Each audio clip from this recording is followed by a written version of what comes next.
redoutable privilège à la fois de devoir non seulement organiser les prises de parole pour donc la table suivante, mais aussi de devoir faire la police des paroles pour que ça ne déborde pas, comme le disait tantôt Samuel. Tout juste pour faire la transition et avant de donc redistribuer à nouveau la parole, je souhaiterais dire que la France est aussi le pays des droits de l'homme, comme on peut heureusement le voir de temps en temps. C'est un message qui indique aux victimes qu'elles peuvent agir, ne pas se laisser faire. Cette phrase n'est pas de moi, mais de maître Dominique Tricot, qui en novembre 2002 s'était exprimé ainsi dans l'affaire du Monnaie Rouge, où justement avec M. Samuel Thomas ici présent, on avait quand même pu obtenir avec SOS Racisme une victoire pour des pratiques discriminatoires dans un restaurant de la place. Je résume très vite parce que je n'aurai pas le temps de rentrer dans tous les détails.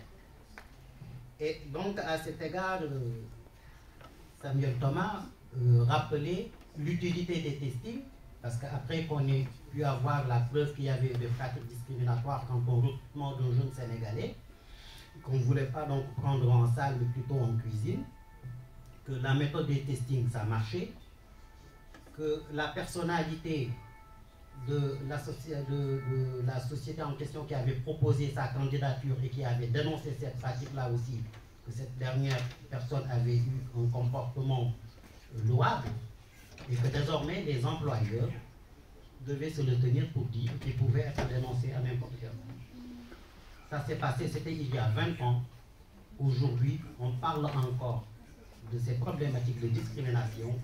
C'est dire si c'est un problème qui est toujours d'actualité. J'aurais pu citer également l'affaire de la coiffeuse de Nantes, donc du 17 juillet 2006.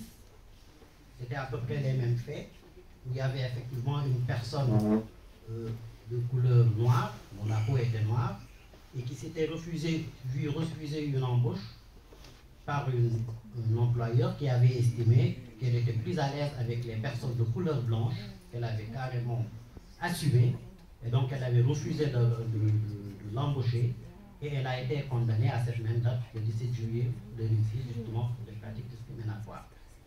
Un dernier exemple aussi, c'est l'affaire Ikea, 2 avril 2001, où une responsable avait envoyé un courriel, donc un courrier électronique, à 16 cadres, leur précisant que sur ce type de poste, parce qu'elle était chargée de la distribution de catalogues, et elle disait que sur ce type de poste, on n'engageait pas les personnes de couleur. Et elle assumait que c'était malheureux, mais c'était comme ça, parce que ces gens-là, on ne leur ouvrait pas la porte assez facilement. On avait aussi obtenu une condamnation pour cette affaire.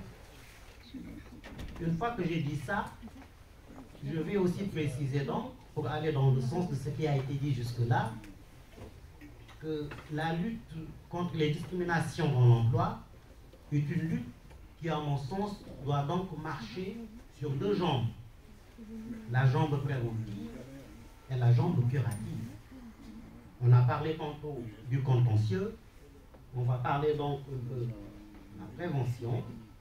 Et pour cela, j'aimerais commencer avec Madame Inès d'Auvergne, si vous voulez bien.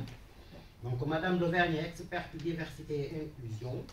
Elle est cofondatrice